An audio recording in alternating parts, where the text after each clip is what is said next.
Tom, us being Aussies, everyone's very attached to footy, cricket, but one sport one of our mates is finding he's super attached to and everyone around him is hockey, because he's living in Canada at the moment. He's got a job with the NHL, the National Hockey League. Yeah, he was a big hockey fan still when he was here. Yeah.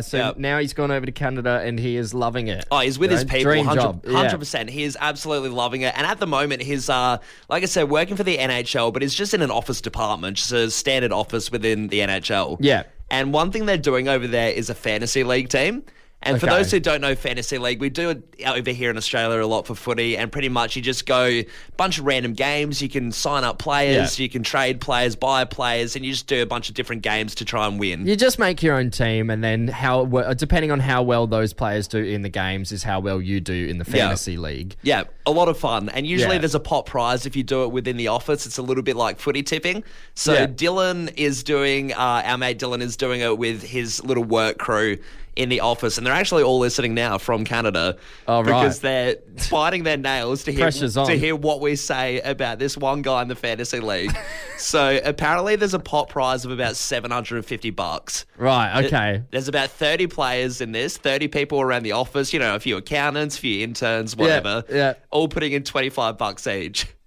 Now, there's this one bloke, Aiden, who's ruining it all. His name and shame. I mean, they're all the way in Canada, but still, the name and shame on you. Aiden is ruining this fantasy league. What has Aiden done? So Dylan reported to me, and Dylan has come to me saying, Callum, I need you to do this for a segment on the radio. We need to get this guy exposed because Aiden, he needs an office punishment, so they're doing a public ridicule over in Canada right now, playing this out to the office.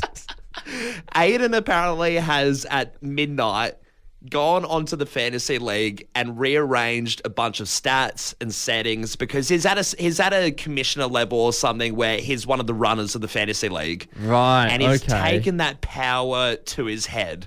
He's gone absolutely wild. And when everyone's clocked off of work, no one's in the office, he's just botched it. And he's signed up all these awesome players to his name. So everyone's like, how the hell is Aiden doing so well? Yeah, how's he got all these people on his fantasy? He's absolutely killing it. Got the best players in the game on his fantasy league until someone thinks, screw this, I'm going to snoop it.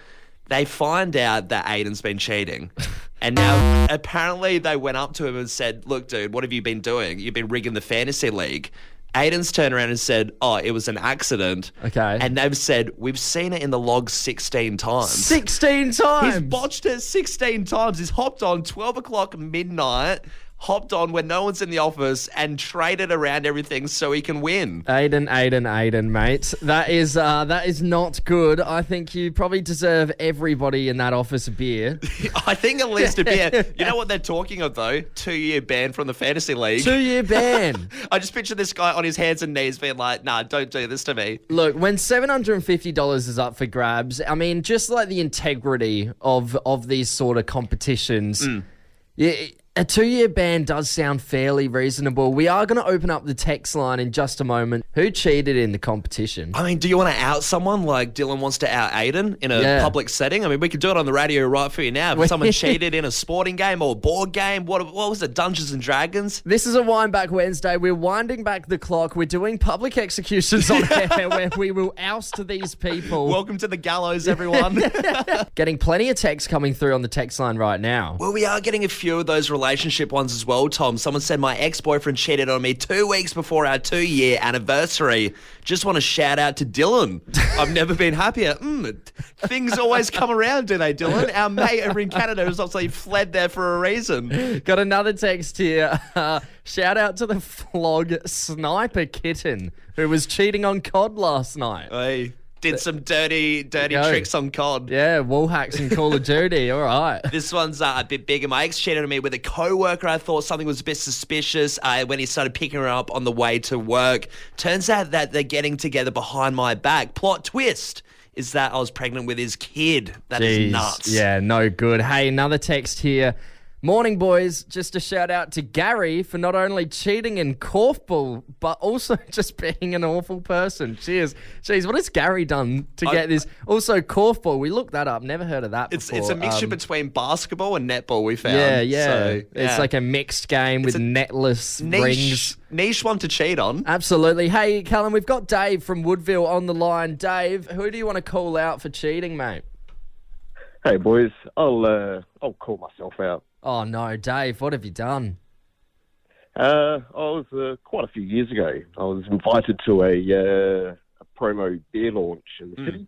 Yeah. Lots of free drinks and free raffle. Oh, nice. I got invited to come up and draw the raffle. Oh, wow. What was in the raffle? What kind of prizes are we talking?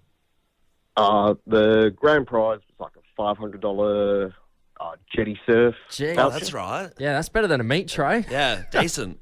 That's it. And then, free beer and all of that stuff. Happy days. But yeah, I got called up, and as I'm walking up to the stage, I realised I've still got my bloody ticket in my pocket. Yeah. And so, that counts me out of the raffle. Unless I do a little bit of shifty sleight of hand, and as I'm drawing the raffle, my ticket magically appears in my hand. Oh my God. And I won a $500 voucher. So you pulled a sneaky magician to win the $500. He's been at magician school preparing for this moment. Dave, did you get away with it? Yeah, I got away with it. Got myself a $300 pair of ski pants. Ski pants? Dave, how did you do it when you read out the number? Did you have to verbally say, oh, it's number 33 and seem like really shocked that it was you? Hang on, that's me. Yeah, how did you pull that off? Yeah, well, I had plenty of, promotional waters. So I very easily made a big scene and you're pretty smooth. Pulled it off. All right. Oh, yeah. Need you on the next big heist. I'm in. Yeah, Ocean's 11. Tom, going to visit a relative in a nursing home is kind of like experiencing what a holiday could be like. Right, okay. I've never actually been inside. Oh, really? No, Yeah. not to my knowledge. It's great. I guess you look around and you think, geez, if I was in the demographic that would go to a nursing home, it's not the worst thing in the world. I mean, because I went there the other day to visit my nana over Easter. And is this like a retirement village, or is this like one big building? Yeah, it's pretty much like one big complex, and they have a huge balcony that looks over to all these trees and plants. Right. They're just luxuries. Like imagine, someone wakes you up for your meal. You're having a nap, and someone knocks on your door, and they're like, "Tom, Usually your stroganoff is ready." Sleep through it. I have to have it cold. How good! This sounds great. Endless board games. By the time you hit the right page at 97, you could be a crib master. The best thing about the endless board games is that you also will always have someone to play with. Oh, 100%. Everyone's you know how trapped. hard it is to convince someone to play a board game with you. Imagine just being, around and everyone wants to play. Well, no one can run away from you either, because you'd say, oh, do you want to play some Monopoly? What else are you going to do? Go nap? Like, just play the game with me. But yeah, there's so many different luxurious things that aid your comfort at nursing homes, but it can come at a price. Right, okay. And one of these comfort things my dad definitely paid the price for and got a little bit embarrassed. Well, your dad got carried away at the nursing home, did he? Kind of. Early retirement. Yeah, just really testing things out, sleeping on people's beds. Brought his own massage chair, bit of a Goldilocks situation. He's just hopping on random retirees' beds, seeing what works best. Too soft, too hard, just right. This is right, I'll stay here for the next 30 years. But he's gone around and is in my nana's little room. He's gone into the bathroom. Yeah. And we're all sitting in there in the room. And he's been in the bathroom for a little bit. And then a nurse just runs into the room, a bit panicked and a little bit frazzled to see my nana sitting there, upright and fine. Everything's all good. Turns to look at the bathroom. My dad there's a big chain in the bathroom, right? Yeah, that's for emergency pulling. So old people pull on it if there's an emergency, like they've slipped over. Right. He thought this chain was like a dunny flusher, like one of those old school ones, like this big dangling chain. So dude's tried to flush and he's just launched it like 10 times back to back. And then there's like these emergency noises going on. Nurses run in all frazzled to see my dad come out of the room doing up his belt, being like, what's up? The toilet won't flush. You've got an emergency in there, let me tell you. there's a bit of a thing that we've just learnt about. I don't know if it's a new trend or it's something that's been going on for ages, but it's just come to our attention. And it's something called a push playlist. Yeah. We got told about this around the office, and we had absolutely no idea what the hell is a push playlist. When we found out, it is a little bit different. I haven't heard of this before. No, it is a playlist that you make for your pregnancy. So when you try and line up the song that you want when your baby comes. Yeah. And because we're no experts in anything to do with this field, we brought in our producer, Steph. Good morning, Steph. How are you? I'm good. How you doing? Yeah, very well. Steph, we want to ask, so the push playlist, this isn't pregnancy leading up to the birth. This is actually when you're in the hospital, when you're getting down to the nitty-gritty, this is the playlist that you do when the baby's coming out, right? Yeah. It's while you're full into it. Like, you either want to ramp yourself up or calm yourself down. Yeah, right. And have you would you do it? Would you make a push playlist? I have thought about it. I have to. There's like a vibe, right? Because when I'm in labour and I'm having my contractions, I want to be chill. Like, I'm stressed enough. Sure. So I do something nice, like a bit of liquid drum and bass, I reckon. Something like this. It is quite chill. Yeah. I mean, that's what you want in that early stage of giving birth, right? Yeah. Do you reckon that'll be too chill though? Like when you're at the gym and a really chill song comes on and you drop your pace? I'd be You're worried not doing squats, Tom. Like, I'd be worried the midwife just starts chilling out too much. Starts grooving in the corner to some drum and bass. I'd be like, lady, can you please help with the baby? yeah, well, the whole point though is while you're having contractions, you're supposed to focus on your breath, right? Yeah. So I feel Right, like it's good okay. to keep you calm. Yeah. But then while the baby's coming out, because I'm a bit of a raver, like I'm big into my drum and bass, Sure. I guess. So I'd probably do something like this. Badadan, bad from me The baby comes out doing the worm. like the finger guns. Like, Gonna be like a quarterback A coming bit out. of a chasing status baby. well, if it's the Yeah. first thing it's going to hear, I really want to, put a good impression onto the kid. Yeah, instill the drum and bass values to the kid when they're young. Get them in early. That's correct. We are asking about push playlists this morning, Adelaide. Give us a buzz. Have you done a push playlist? Maybe you plan on making one. What kind of songs are you going to be putting in there? So you know what's a fun fact as well? Fisher's wife, our beloved DJ Fisher that we play, his wife has a push playlist. Her song is Torn. Nothing's fine, I'm torn. I'm all out of faith. This is how Yep. I feel. That's on the nose. For obvious reasons. Callum, I mean, if you were, I guess, making a push playlist, what song would you like to put in? If I were to have a baby, I would do this one. I wasn't expecting that. Once again, for obvious reasons, it would be a bit unannounced and a bit unexpected for me to have a baby, but, that'd be the song. I think I'd be having something like, Peking Duck. yeah, it's really concentrating on those lyrics. Yeah, Doctor. Get me more epidural. Hey, let's head over to the Fresh Fam. Let's see, what would everyone have on their push playlist? We've got Lisa from Bellevue Heights on the line. Lisa, good morning to you. How are you? Morning, guys. Very good. How are you? Very good. Well, thank you. Lisa, can you tell us what would be on your push playlist? I had it on my push playlist. Ooh. It was the full album of Wu-Tang. Wow. Bit of Wu-Tang Clan. What album did you have? 36 Chambers, of course. Of course. Right, so Lisa, did you plan to have Wu-Tang as your album of choice beforehand, or was it kind of in the moment you just slapped it on? Full in the moment. I was emergency C-section, and because I was medically not right, they said, what sort of music do you like? And my partner said hip-hop, and then I said Wu-Tang, and it just happened. It just went off. And did it help? Oh, yeah. He actually was born to gangster. He was born to a gangster song. Spotify actually recommended a different song and a different playlist, and that's what he ended up with. Hey, he's an OG. Came out as gangster, had a big gold chain around the neck. He was born with a lot of bling. Good on you, Lisa. Thanks for getting involved, mate. No worries, guys. Cheers. Michael from Glengarry, can you tell us, what would you have on your push playlist? Hey boys, how you going? Very good. Well, thanks. And yourself? Yeah, good, thank you. So this isn't my push playlist. This is one of my mum's favourite party stories. She loves to tell everyone that when I was born, Hit Me With Your Rhythm Stick was playing. Hit me with your rhythm stick. Hit me. It's a funky song. It's a bit of a weird one to have. Do you reckon that was that just on the radio at the time, or? I think it might have just been on the radio, but she loves it, and I think because it was such a moment for her, she plays it all the time. Sounds like your dad loved it too, Michael. Hit me with your rhythm stick. Right. Good on you, mate. Let's wrap things up here. Yvonne in Hallett Cove, good morning to you. Have you got a push playlist? Hey guys. Hello. I actually had a home birth, so I had to compile a playlist on advice from my midwife, and every song I listened to kind of irritated me. Yep. So I thought of what I really love, and I really love Harry Potter. So I gave birth to exactly that, the Harry Potter theme. wow.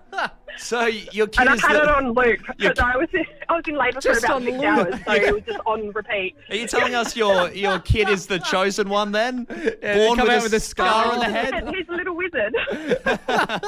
That's great. That's so good. Adelaide, let's wind back the clock. The new quiz with a bit of a spin.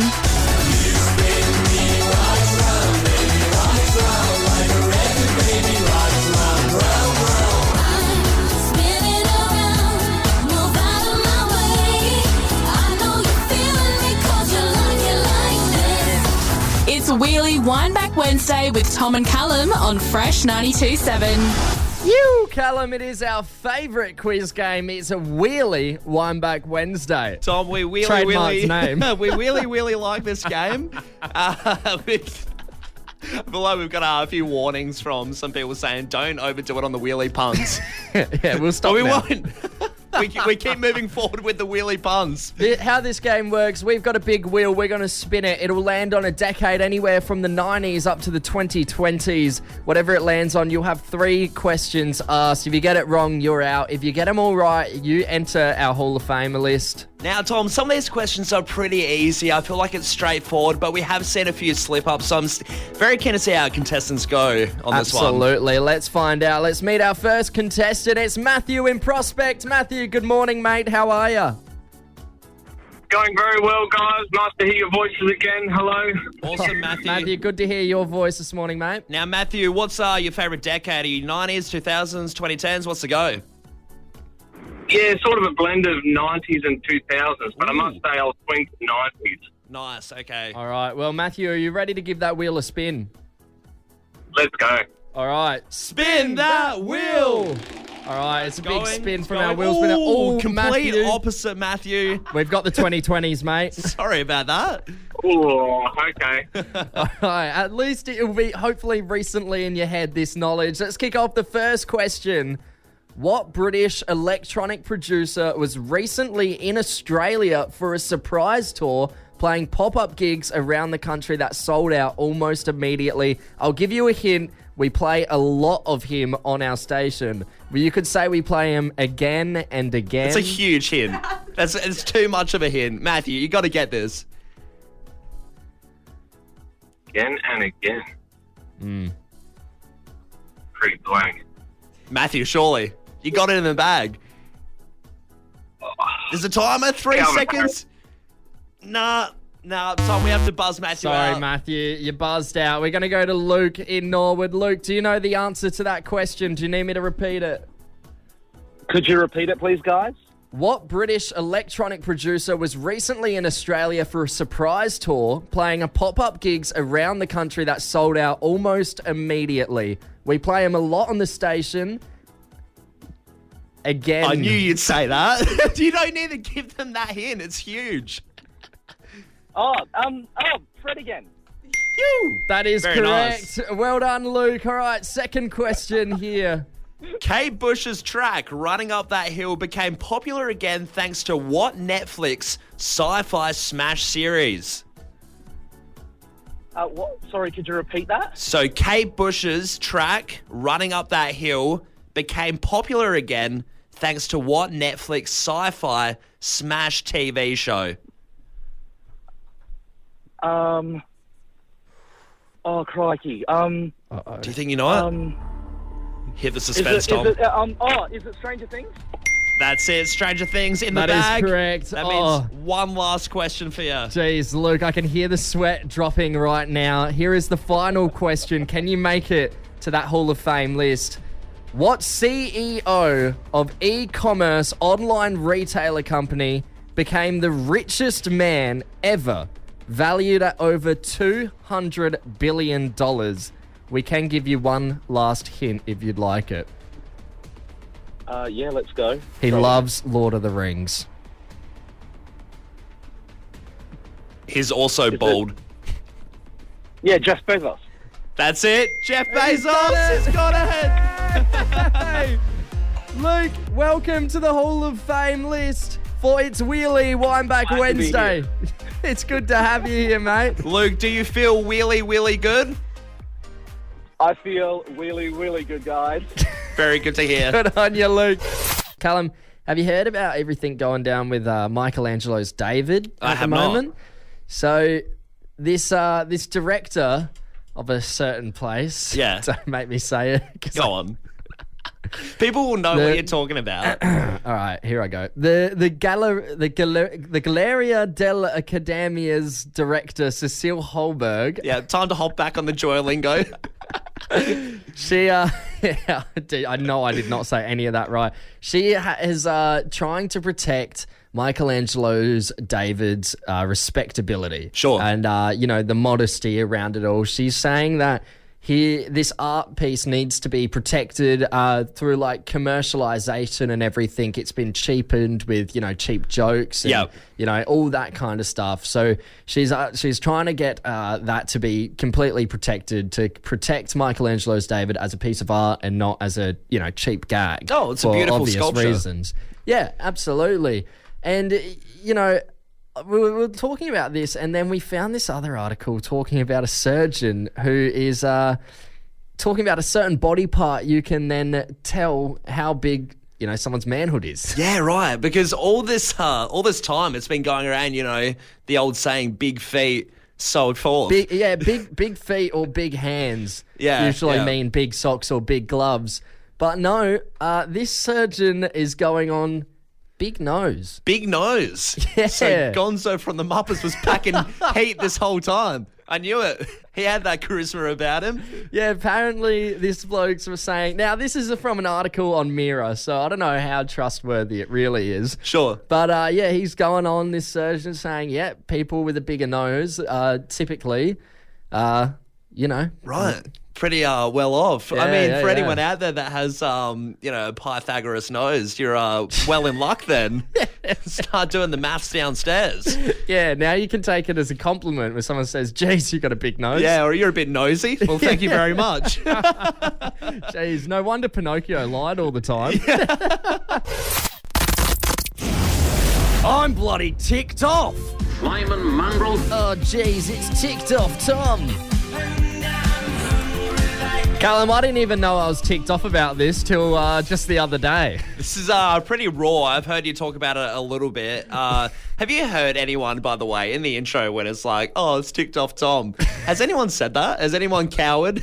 Has anyone hid under the tables and thought, geez, it's like the atomic bombs walked in, Tom's ticked off? That was actually a live recording, yeah. So I wouldn't get on my bad side right now, mate. The masses were terrified. All right, what are you ticked off about, Boomer Right, Tom? Teslas. Yeah, I'm off them now. Jeez, it's always, like I've said, you sound like an old man when it's technology-based. No. Okay, here's what I'm going to divulge the information about Teslas, which I don't think is really out there to most people in the general public, because I've just found out this information. Yeah. Teslas do not have a brake pedal.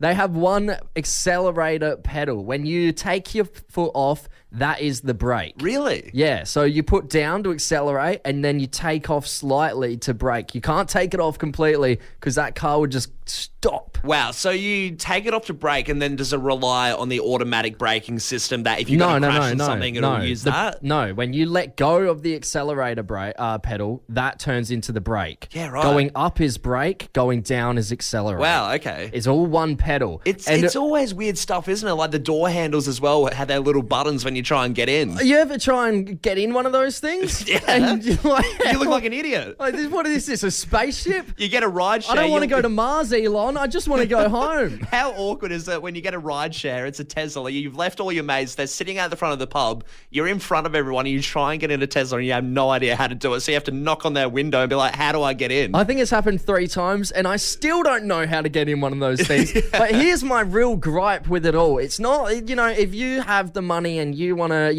drive an electric car, fantastic. I love what Tesla's doing with that side of things.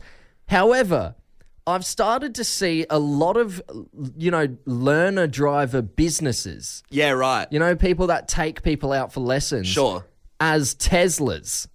Why the hell would you be training a 16-year-old in a car that doesn't have the right pedals? One, the 16-year-old most definitely probably wouldn't be able to afford a Tesla, when they get their first car. So they're not going to be able to replicate the experience. Also, I do agree in that, geez, you learn in a Tesla, it's that easy. You hop in a regular car, person's going to be a maniac on the roads. How would you even know how to drive if it's all doing it for you in a Tesla? We're just getting some new information in. Somebody has texted in saying Teslas do have brake pedals. That's awkward. I've looked it up. They do have brake pedals. However, they do only use the one pedal. What do you mean they use It says all Tesla's vehicles have a brake pedal, but it is rarely used by many drivers. Instead, we use one pedal driving. Right, so it's an option. It's an option, I guess. That annoys me more. I'm still Stick to ticked one off. thing.